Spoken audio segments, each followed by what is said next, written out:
Hello, welcome to today's event. I'm Jared Ludlow, Director of BYU's Religious Studies Center, and the host for tonight's Come Follow Me Interfaith Conversation. This series was created by the John A. Widtsoe Foundation, and one of the goals of the Widtsoe Foundation is to inspire members of the Church of Jesus Christ of Latter-day Saints to engage in meaningful interfaith dialogue and community outreach in order to strengthen our local communities around the world. For our conversation this evening, we're going to talk about Elijah in the book of Acts from chapter 17 through 19 and 2 Kings 2, looking at it from a Jewish perspective. We invite you to join the conversation by asking us your questions at any time using the Q&A feature at the bottom of your screen. Inside the Q&A window, you'll also be able to vote for the questions you'd like answered. We'll start answering your questions at around the 40-minute mark of our conversation. You can also make comments and engage with other audience members using the chat feature also at the bottom of your screen. Finally, you can find video replays of past conversation events like this one, along with links to podcast recordings of this interfaith conversation series at www.widtsoefoundation.org. That's WIDTSOE foundation.org. I always struggle a little bit with the spelling of that name. But tonight I'd like to introduce our guest, Dr. Kristine Garroway will be joining us. And I'd like to just give a little bit of her background. She is currently an associate professor of Hebrew Bible at Hebrew Union College, Jewish Institute of Religion Skirball campus in Los Angeles, where she started in 2011. She received her doctorate in Hebrew Bible and Cognate Studies at the Hebrew Union College in Cincinnati, and she's also spent time studying and researching in Israel and has participated in excavations at Ashkelon, Tel Dor, and Tel Dan. Her scholarship focuses on children using archaeology and texts of ancient Israel and Mesopotamia. She's published in various scholarly journals and is a regular contributor to thetorah.com. Some of her books include Children in the Ancient Near Eastern Household and Growing Up in Ancient Israel, Children in Material Culture and Biblical Texts, published by the Society of Biblical Literature. And I believe this one even won an award from the Biblical Archaeological Society in 2019 for the best book relating to the Hebrew Bible. She has a forthcoming book, The Cult of the Child, The Death and Burial of Children in Ancient Israel, that will be published by Oxford. So we are very privileged to have Dr. Garroway here with us to share with some of her thoughts as we talk about Elijah again from a Jewish perspective. And so maybe we could just start with, if you wouldn't mind, telling us a little bit about his name, his prophetic role, maybe set the context here as we pick up the story in 2 Kings chapter 18.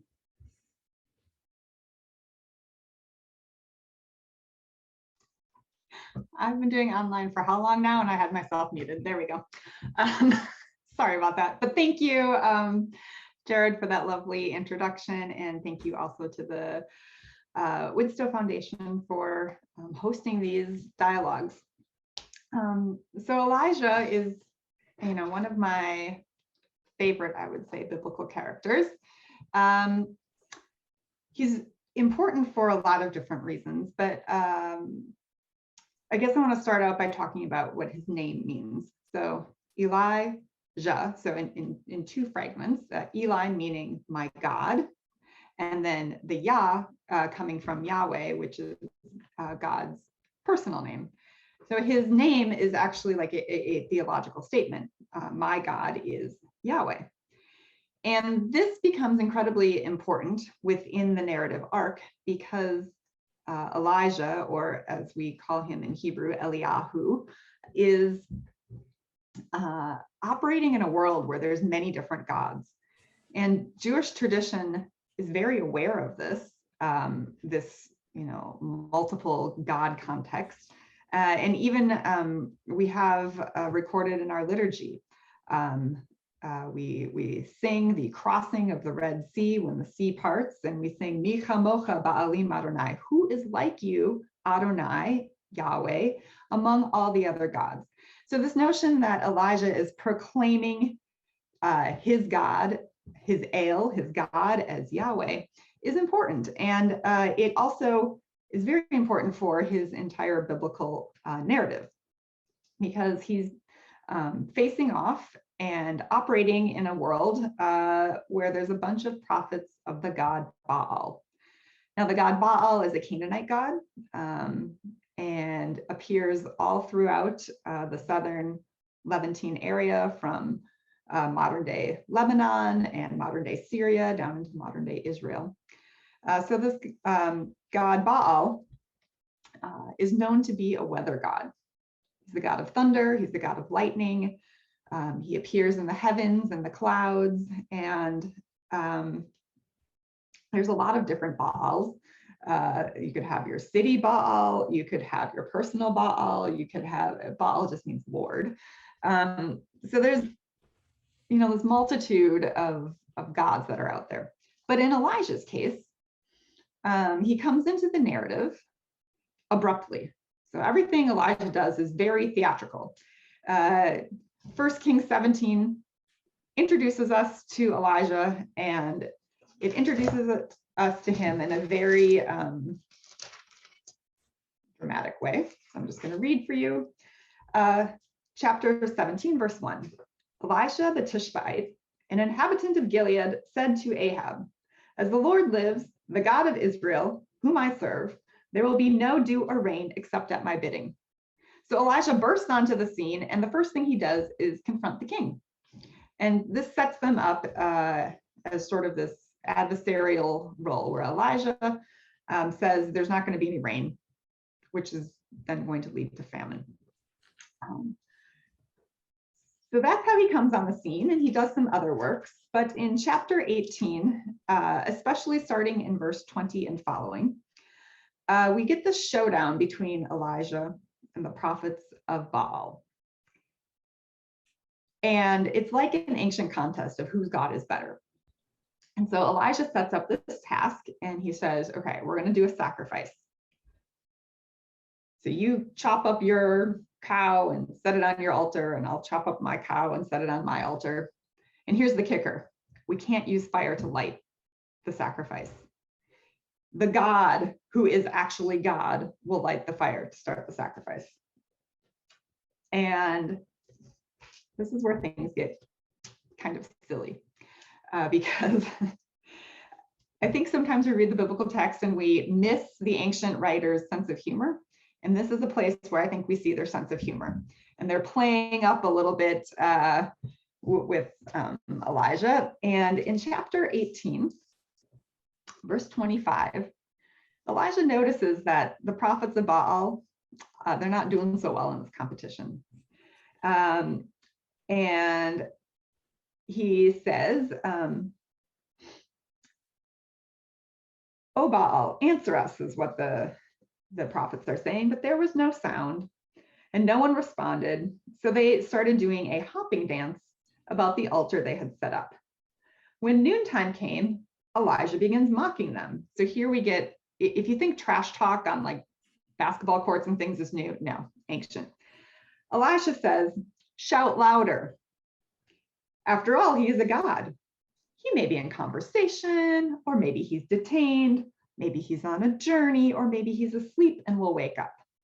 Now we read that and it sounds to us like trash talk, but what he's doing, what the biblical authors are doing, is they're playing with the myth of Baal, where for 6 months of the year, Baal goes underground. And this is when, because he's the vegetation and fertility god, this is when they have the dry season. So Israel has 2 seasons. It has a wet season and a dry season. So in the ancient thought, when Baal was underground, this was the dry season. So Elijah's like, maybe, he's on this journey to the underworld. And the phrase in English, he may be detained, he may be in the bathroom. So he's like, they're really like, they're throwing the guns out here, and really playing with this myth of Baal to just show how ridiculous it is to have this, to worship a God who, in the eyes of the biblical author, is not a God. So of course, Baal doesn't answer. And Elijah decides that they've been, they've had their turn. It's his turn now. And because he's Elijah, and because he either goes big or you go home. He says, I'm going to dump water on my altar, not just one, but gallons of water on the altar to soak the sacrifice. Because obviously, I mean, if any of you have tried to start a campfire, you don't use wet things to start a fire. It doesn't start very well. So this is to heighten the miracle that happens, where when he calls out to God, light the fire, and you see fire, it shows that Elijah's not doing a magic trick. There's not sleight of hand. Like, this is God. This is Yahweh responding. So God answers, God consumes the sacrifice. And then just to top it off, remember Elijah has been mocking the prophets of Baal, and Baal is the god of thunder and lightning and vegetation. And in chapter 17, we learned that there was going to be a famine, there was going to be a drought. And at the end of chapter 18, when God shows who's really in charge of the weather, rain appears, and there's thunder and lightning and all that jazz. So God sends rain sort of in order to show that it's actually the Israelite God who is in charge of what the prophets of Baal thought to be Baal's domain. So that's a little bit of the ancient Near Eastern background, and hopefully a little bit more, some insights into that particular story. Great. So maybe just a little follow-up here. Are the priests of Baal closely connected with King Ahab at this point? And so there's a political side to this besides the religious, spiritual side that you were emphasizing there, of whose God is more powerful?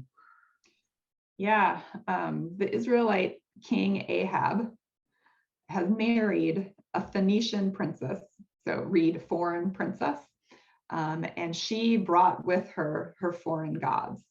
And she brought Asherah, which may be familiar, the name to some of you, and she also brought Baal. So these prophets of Baal, they sat in the court of King Ahab.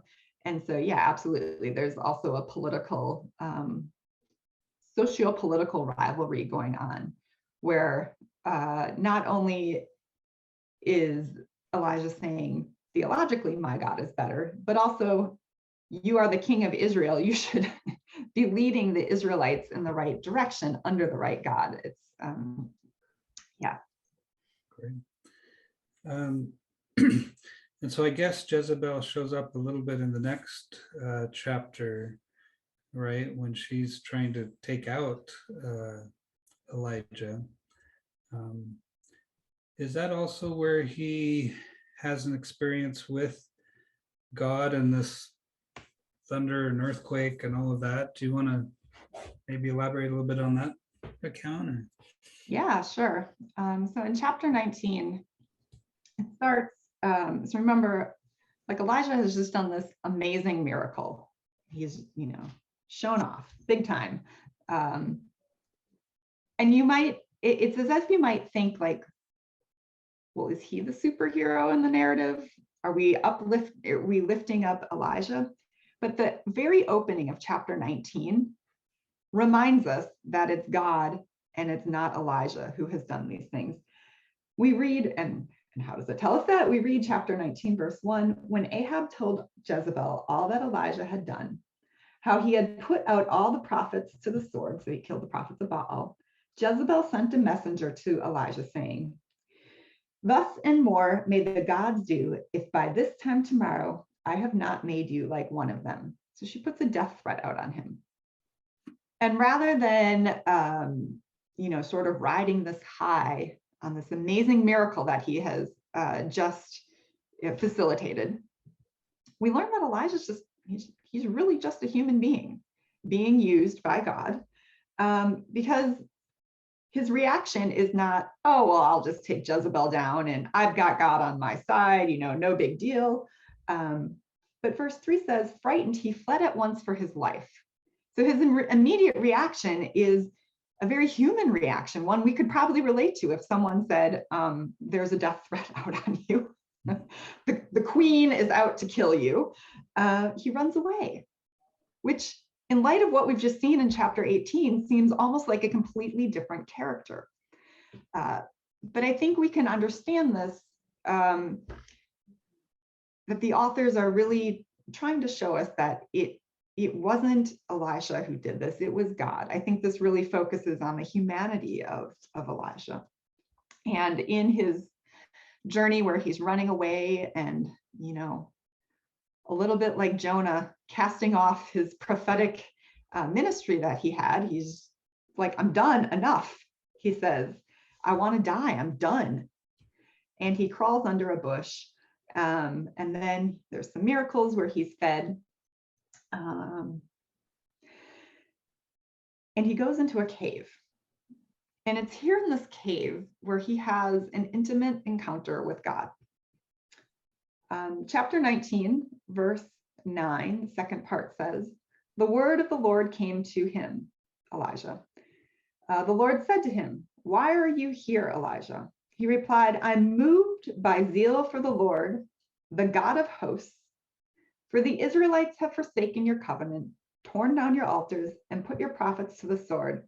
I alone am left, and they're out to take my life. So he's like, I'm done. Just let me be done. But God was not done yet with Elijah. And God shows himself to Elijah. He brings him to the entrance of the cave. And then we get a sound and light show. We get what's called a theophany. That is God. This is how God appears. And we have seen God appear in thunder and in lightning and in an earthquake. Most famously in Exodus chapter 19, where the Israelites are standing at the foot of Mount Sinai. And here we see the thunder and the earthquake and the wind. And after each of these things, chapter 19 tells us, but the Lord was not in these things. The Lord was not in the fire. The Lord was not in the wind. The Lord was not in the earthquake. Now, why was God not in these things? Well, we have to read on to find out. So when Elijah heard it, he heard a soft murmuring sound. In Hebrew, it's the kol demamah daka, the soft, the still small voice. And so I think what's going on here is a couple different things.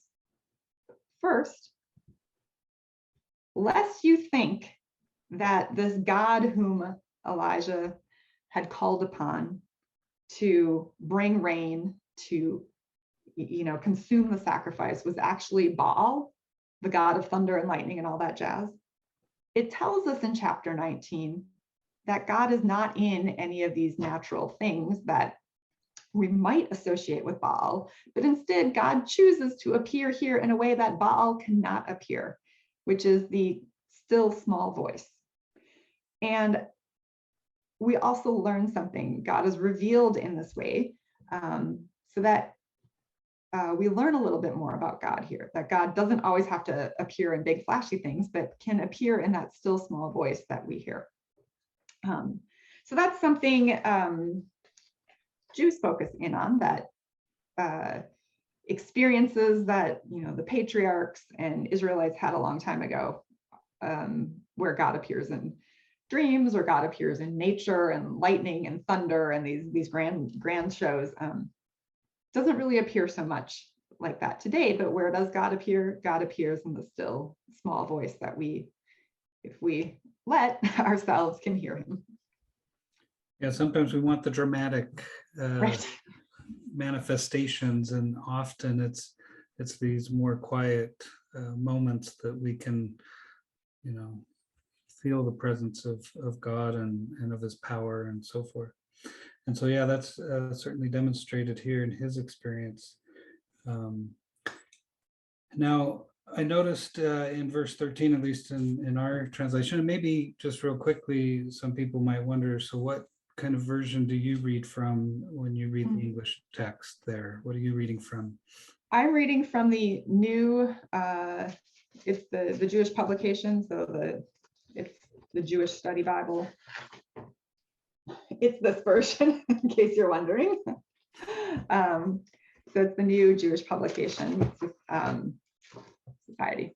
Good. Yeah, and that one can have some really helpful notes as well that give little insights into different passages. But in verse 13, it talks about afterwards that when Elijah heard it, he wrapped his face in his mantle and went to the entering of the cave. And so this mantle, we see that showing up a little bit later, jumping maybe a little bit ahead to 2 Kings 2, with his relationship with Elisha. And eventually he's going to pass on this prophetic role or mantle to Elisha. And so maybe we could jump there and if you could pick up maybe the story there and what's going on with, I guess, a mentor relationship going on or something. Yeah. So two very close names in English, Elijah and Elisha. In Hebrew, they're a little bit more distinct. We have Eliyahu, who is Elijah, who we've been talking about, and Elisha, which is Elisha. So I might slip into the Hebrew here when I talk about both of them because it's a little easier to distinguish between the two. So Eliyahu, has an apprentice named Elisha. And it's time for Elijah's ministry to be done. And so he goes, and they're looking across the Jordan. They're looking into, they're at Jericho. And Elijah knows his time is done. So he tells Elisha, hang out here while I go over to the other side and do what I'm going to do, which is very reminiscent of Moses saying, hang on a moment while I climb up to the top of Mount Nebo and do what I'm going to do. And then he disappears. We see a similar thing here where he goes and in chapter 2, starting with verse 6, we get the story of how he disappears. Elijah takes his mantle and rolling it up, he struck the water and divided it on the right and the left, and the two cross over. So again, very much like Moses, he splits a body of water, the two of them walk over. And then Elijah says to Elisha, tell me, what can I do for you before I'm taken? And Elisha asks for a double portion of the Spirit to pass on to him. So he's asking for that, the Spirit that is invested in Elijah, the Spirit of God, to be passed on to him in a big way. Right? This double portion is a little bit difficult. What does it exactly mean? He's just asking for a lot of it. He doesn't want a little bit. He wants the whole thing. And Elijah's answer is a little bit ambiguous. He says, you've asked a difficult thing. If you see me as I am being taken from you, this will be granted to you. If not, it will not. And they kept on walking and talking, and a fiery chariot with fiery horses suddenly appeared and separated one from the other. And Elisha went up to heaven in a whirlwind. Elisha saw it, and he cried out, "O Father, Father, Israel's chariots and horsemen." And when he could no longer see him, he grasped his garments and he tore them in two. So here, the tearing of the garments is for a mourning ritual. He's upset. And we see this language here, "Oh Father, Father." So Elisha wasn't actually Elijah's son, but he was his son in a way that we have prophetic guilds at this time in the biblical text, where we have the head of the guild and then disciples underneath them. So they're called like sons of the prophets. And later on, Elisha is going to get his own little band of prophets. But this is that relationship where we get, oh, Father, Father. And that's why he's calling to him. And then he picks up the mantle and puts it on and carries out his own mission that he's been given. Yeah, so it's interesting here in chapter 2, when Elijah dies and goes up to up to heaven in this chariot. What happens to him? Well, Jewish tradition has a little bit to say about what happens to Elijah at this point. So maybe I don't know. Is this a good time to talk about that? You think? Yeah, this chariot of fire and his in Latter-day Saint tradition, we call it the translation of Elijah, meaning taken up off of the earth, but still as a mortal being, but that he'll be somehow transformed through this experience. But in Jewish tradition, what ends up happening now with Elijah after this experience? And Yeah. I assume there's probably a variety of different traditions and things. Well, Jewish tradition, we love our four figures, and they never really go away. So in much as really special people get names around them, like Abraham is called Abraham Avinu, Abraham our father. Moses becomes the rabbi par excellence. He's Moshe Rabbeinu. Elijah gets a name, he who is remembered for good. So anytime you see later Jewish texts writing about Elijah, it says he who is remembered for good. So the first way that he appears in Jewish tradition is through those who are commenting on the biblical text, and those would be the rabbis of the early centuries. And real basic, so the rabbinic literature written by the rabbis, when Moses was standing on Mount Sinai, God had a lot to tell him, and Moses couldn't carry it all down. So Jewish tradition has that there's written law and that there's also oral law. So written law is what's in the Torah, and oral law are these stories and things that are passed down. So the rabbis of the early centuries, so 1st century, 2nd century CE, collected this oral law in a book that's called the Mishnah. So it's a collection of things. And then the Mishnah gets commented on by later rabbis, and that's in a book called the Talmud.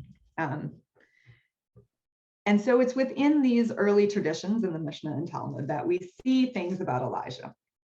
And they wonder what happened to this guy when he went up. Did he disappear? What's he doing? Did he turn into a ghost? Well, Elijah has a lot to do. He gives advice all the time. So we get these rabbinic texts where the rabbis who are here on earth are, they have a legal issue they can't solve, or they have a moral issue they're debating, and all of a sudden, who comes in to solve it for them? Elijah. So he becomes an advice giver within early Jewish texts, and he gives really great advice all the time.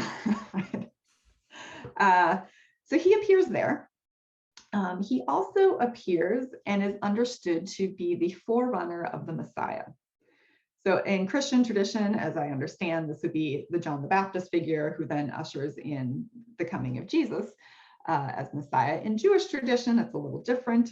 The Messiah has not yet appeared, but the Messiah's appearance will be heralded and signaled by the reappearance of Elijah. And that comes from Isaiah chapter 40 and also from the book of Malachi, where it talks about the great and terrible day where the Lord will come back again and usher in this messianic age. So that's where Elijah appears. Now, in later Jewish tradition, so moving through from medieval period all the way through the modern period and today, we carry with us this idea that Elijah is coming again, and Elijah will usher in the Messiah, because every year on Passover, Jews have a Passover Seder. And one of the things we do is to set out a cup of wine for Elijah. And because the Passover Seder is all about teaching our tradition to our children, it's meant to be a didactic process by which we tell our children the story of the Exodus and God's deliverance and so on and so forth. Parents do something a little tricky. So you fill the cup with wine, and then if the cup is empty at the end of the Seder, Elijah was in your midst. So parents, frequently take a little sip out here, take a little sip out there, so that by the end of the Seder, the cup is empty. And also part of the Seder is to open the door for Elijah and to welcome him in. So, if you have a screen door and you live in a place where it flaps open and shut, you also get some theatrics around that as well, with Elijah entering into the house and being amidst the Passover Seder. So that's kind of where Elijah appears, I would say, within Jewish tradition. But I did want to mention one other instance of a chariot. So this fiery chariot that goes up, in the book of Ezekiel, there's another chariot where Ezekiel gets a vision and he takes this magical chariot ride. And the chariot and the chariot wheels and what Ezekiel sees becomes part of later Jewish mystic literature called Merkavah, which means chariot. So it becomes a mystical, so that when you go up into the heavens, when you ascend into the heavens, you gain esoteric knowledge of God. So in the same way that we might understand that Ezekiel was able to understand things as he went up, we might, how did Elijah get to be such a great advice giver? Well, he went on this chariot ride too, and entered the heavens where he is with God, or the great study table. Right. And that becomes quite a major flow of tradition in later Jewish mystical thought, right? This Merkava mysticism. And Mhm. so is that related to the Kabbalah, or is that a separate? So Merkavah literature is the earliest of Jewish mysticism. It's followed a little bit later by something called Hechalot literature, which is literature, Hechalot means palaces. And it's all about the ascension into higher and higher realms. So I guess maybe, within Eastern tradition, this would be finding nirvana. You can, if you study long enough, you can get higher and higher. But within Jewish mysticism, and Merkavah becomes like a ride you get on and you move on up. And in the Hechalot literature, it has all of these different levels of heaven. If you've heard the term seventh heaven, this comes from this literature, this Jewish mystic literature. And the way you reach the seventh heaven, you have to know the correct angel to call upon. And then you have to know, you have to know which domain you want to go to. And then you have to know the angel in charge of that domain. And then you have to know how to call upon the angel in charge of that domain. So there's all of this knowledge that you have to learn. And all of that gets wrapped up much later into Kabbalah, which comes. So if Merkavah literature is 200 to 700 CE, Kabbalah is much later in the medieval period. Okay. But so it's early. So this is the forerunner to all of that comes later. Lots of forerunning. and the vehicle too, right? Yeah. Maybe just getting back to the Passover a little bit, because it is interesting that, Elijah clearly postdates the Passover, the Pesach, and so forth, and yet has become a part of that tradition. And we did have one of the audience members that asked a question about this cup of Elijah. Is this considered a fifth cup? Is this just something that so in the Passover Stater, it's a liturgy that we read through, and then there are 4 cups of wine that are drunk. So when you get to a certain part, it says, and now we raise our first cup. When you get to another part, second cup, so on and so forth. The cup for Elijah is the fifth cup. Some people drink it. Some people just set the cup out and watch it slowly get drunk, as I described before. So it is, in that technical sense, the fifth cup. Okay. You also mentioned, this great and dreadful day of the Lord. Maybe I'll just jump real quick to the very end of our Old Testament, Malachi, chapter 4. I understand, I guess in the Hebrew version, this is chapter 3, right? They combined what we have in chapters 3 and 4, just as chapter 3. But it says, behold, I will send you Elijah the prophet before the coming of the great and dreadful day of the Lord.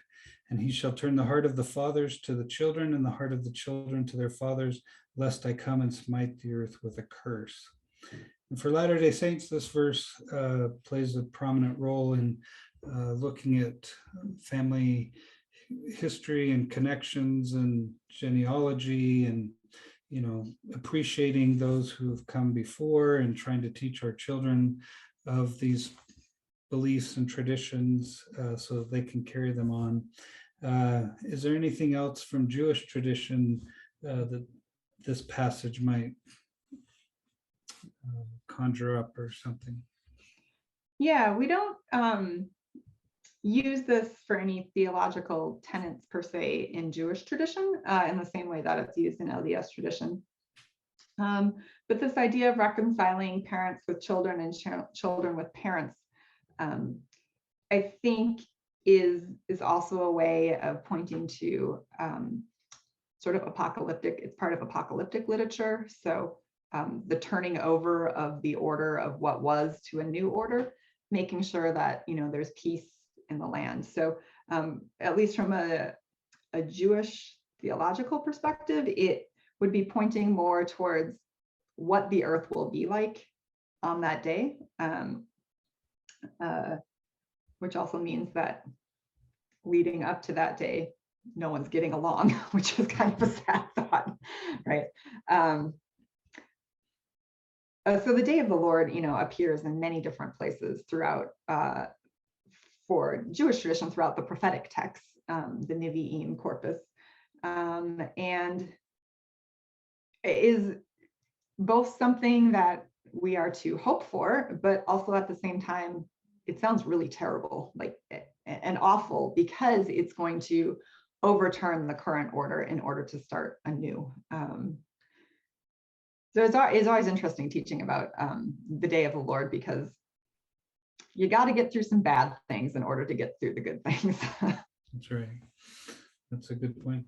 And so this is messianic, looking forward. And is there other things specifically with Elijah and his role with the coming of the Messiah? Or yeah, depending on the branch of Judaism that you follow, this coming back of Elijah can mean different things. So for Orthodox and Messianic Jews, it's a literal person who will come back and will usher in an age of peace. Whereas for Reformed Jewish tradition, which is what I'm a part of, it's an age that comes. It's not a person, but an age that we're hoping for, or that we're praying will happen. So depending on where you are within the Jewish theological spectrum, Elijah can either have and this messianic idea can have a very prominent part or a less prominent part in Jewish theology. So for example, in the Jewish liturgy on Shabbat, there is a third chunk of the service that Reformed Jews leave out. And this third chunk of the service has a whole section where we're praying for the restoration of the temple and we're praying for the Messiah to come again. So that appears in conservative Judaism. It appears also in Orthodox Judaism, but Reformed Judaism takes it out because we're not praying for the temple to be rebuilt, and we're not praying for a person to come back again. Instead, the hope is, through acts of social justice and I guess I would say a more messianic age will come about rather than a person coming and reinstating everything. And of course, the cynical maybe amongst us would point out that, well, we don't have to rebuild a third temple or get anything ready. Why? Well, why does God need our help? God can do that all on God's own.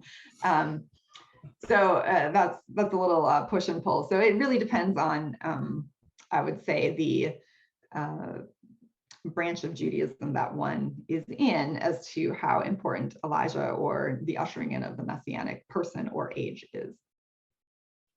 Great, thank you. If you don't mind, I want to go back to a story in 1 Kings 17, the widow of Zarephath. This is, I think, retold a lot in Latter-day Saint tradition as a model or example of tremendous faith by this woman. And I know you've done a lot of work on children in the ancient world and so forth. And this is somewhat putting at risk this child if the food isn't replenished after feeding the prophet. What insights do you have from this account or this story based on some of the things you've studied that maybe can help us appreciate it a little bit more? Sure. Well, within ancient Israel and ancient Near Eastern society, the widow, the orphan, and the poor or / the needy were this group that society was charged to take care of. And ultimately, it was the king who was the, shall we say, emissary of God on earth that needed to take care of this group. It doesn't matter if you're the Mesopotamian king, if you are the Babylonian, Assyrian, whatever. This is something common throughout all ancient Near Eastern literature, that it is the king and then by proxy, the society that is to take care of this group. So within this particular text in 1 Kings 17, we were kind of talking earlier about, was there any political jab? And I think this is also a political jab, that things have become so bad under Ahab, who's not doing what he's supposed to do theologically, that there's famine in the land, and that the widow here, who is part of this triad, the widow, the orphan, and the poor, can't take care of herself. And so it's Elijah that comes along and provides for the children. So the widow here has a son, and the son actually even winds up getting sick and dying. So like things go from bad to worse for this poor woman and her family. And I think it's more of a polemic here in 1 Kings 17 about how terrible Ahab is, and how if only Ahab knew, if only the Israelites, because the Israelites were following what their king was doing. What was their king doing? Worshiping Baal. So if only the Israelites knew who God was, then things would be better. Now, why do I say that? I'm not just being cynical here, but if we look at 1 Kings 17, she says, as your God, as the Lord your God lives in verse 12, as in Elijah, your God, right? Your God, Yahweh, not my God. She's like, I don't have nothing. I only have a handful of flour in a jar and a little oil in a jug. So she's pointing out he's your God. But then at the end of the story, after she's gone through all this awful stuff, she's seen the miracle of the oil and the flour. She's seen her son die, and then Elijah miraculously brings her back to life, him back to life. Verse 24 says, now I know that you are a man of God, and that the word of the Lord is truly in your mouth. So she kind of has this, to use anachronistically, a come to Jesus moment, where she realizes that, oh, this is the God who I'm supposed to be worshiping. But she doesn't get to it until she's hit rock bottom, right? Everything has to be taken away from her, even her only son, before she recognizes that Elijah is the prophet of God, and that Adonai, Yahweh, is the God that she should be worshiping. Okay, thank you. If you don't mind, we could go to an audience question now. This Sure. goes back to the story with the priests of Baal. Some people struggle with this account because of the killing of the priests afterwards. What would what lesson, if any, do we take from that part of the story, or what's maybe going on there? Well, first of all, I would say there are a lot of unsavory things in our scriptures. There's a lot of killing, there's enslavement, there's child sacrifice, there's no mercy shown for the enemy. So I'm not really sure how far we can go with some of these as far as like a theological models, but more, at least as I understand them and choose to read them, this is showing how it's a testament to how ancient Near Eastern life was. In as much as it's very difficult sometimes for us in the 21st century to read and understand stories that took place in a land that's far away from us, in a culture that's far away from us, thousands of years ago. Like, life operated differently. And what Elijah does is what you do in ancient Near Eastern warfare. You want to make sure that the enemy doesn't come back. So while it's unsavory to our ears today, and it doesn't, like maybe we would have hoped that they too would have had their come to Adonai moment.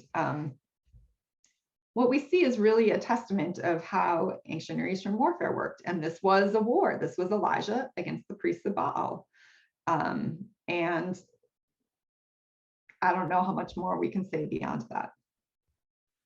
He's really fighting for the spiritual souls of these of his people, and like you said, eliminating the cancer, so to speak, to keep coming back later on. Another audience question, talking a little bit about Elijah and Elisha. We don't have writings from them, whereas obviously from other prophets we have both small books and large books. What do you see as the difference between these two different manifestations of the idea of a prophet? Yeah, within Jewish tradition, we divide the Hebrew Bible up into 3 sections. So there's the Torah, the first 5 books of Moses, Pentateuch. Then there are what are called the historical books, and that's the corpus of the prophetic literature.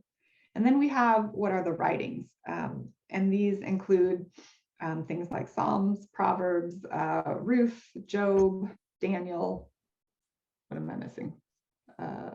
Lamentations.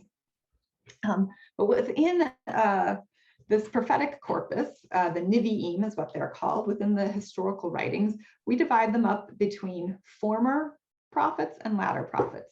So former prophets appear in narratives where we have stories. And they appear mostly, the prophets in this section. So that would be in the books of Samuel, the books of Kings, and also Joshua and Judges. These prophets appear more as, I would say, the conscience of the king. So they go to the king and they walk in and they, tell the king what they should be doing. What's the message there? The king isn't doing what the king should be doing. So if we think about Nathan and David in the Bathsheba incident, and he tells this wonderful parable in 2 Samuel chapter 12 about this person with the, this rich man, and he takes from the poor man, and David's like, that's terrible, we should kill the rich man. And Nathan goes, that man is you, like just right? So it's the prophets play more of the conscience of the king. And even within the books of Judges, the prophetic figures there would be the judges themselves. But when we get to prophets that have books named after them, these prophets speak more to the people Israel rather than to the king. So yeah, sometimes they interact with the king, but that's not their primary focus. So their prophetic role is more towards these longer books and essays that are written and recorded to the people Israel to call them back from their backsliding, rather than a conscience of the king or Elijah and Elisha are wonder workers. So they're a much different type of prophet, which is why they appear, why we separate them into former prophets and latter prophets, or non-writing prophets and writing prophets. Okay, great, thank you. Now you've kind of alluded in passing to some similarities between Moses and Elijah. I'm just wondering if you want to elaborate on some of the parallels you see between these two figures, because these two kind of do stand out as models of prophets, I guess you could say, in many ways. Yeah, so both of them appear in the narrative to do great things, but they have little similarities. So they both have a moment under a bush. So Moses has the burning bush, and Elisha, as we saw in chapter 19, he goes and he sits under a bush, and that bush is called a sneh in Hebrew, which is the same thing as Sinai. So they have those two links. They both, as I mentioned, split bodies of water they walk through. They both pass the prophetic mantle on to someone, Moses to Joshua, Elijah to Elisha. I have a page I teach with a whole list of them, and now they're escaping me. They both encounter God. So Moses comes out on a cliff and he sees the backside of God. And Elijah, as we saw, appeared in the cave, and God passed before Elisha. Moses was the only person to see God face to face, of course, and it changed his countenance. Whereas Elijah, he has to wrap his mantle over him because he's not quite Moses status. And Elijah is always just a little bit below Moses, because as we're told at the end of the book of Deuteronomy, never again shall a prophet arise who is as great as Moses. They both disappear from the narrative. We don't know if they're buried, if they die. We assume that Elisha's not making up stories and that Elijah went up to heaven in a chariot. And Moses never comes down from Mount Nebo. And in Jewish tradition, when we ask the question, why? Because where Abraham's buried in Machpelah, Isaac, Jacob, Joseph, some of these other great people die and are buried. And it's said in Jewish tradition that we are not told where these two people are, well, especially where Moses is buried, and Elisha is also, ascends, because Elisha has a role to play in the world to come. And we don't want to worship Moses. So lest you think Moses is a figure that you would lift up and maybe accidentally start praying to in the way that, in Catholic tradition, you might pray to a saint on behalf of yourself. We don't want any of this to happen. So this is why Moses disappears from the narrative. So they do have a lot of similarities. And I think it's because of the role that they play, this great prophetic closeness that they have with God. At least that's my take. Am I correct, you in the story in 1 Kings 19 that we talked about with, the earthquakes, thunders, and then the still small voice? Is that sometimes identified as like Sinai or Mount Sinai? Oh, absolutely. So I think, and that's specifically why God then appears as a still small voice, because we already know that God appears in thunder and lightning, like at Sinai. And so I think here the author is really trying to, pound down the point that yes, God can appear like that, but God can also appear differently, so that we don't get confused that the God that appeared on Sinai was Baal or something, ridiculous like that. Okay, Yeah. thank you.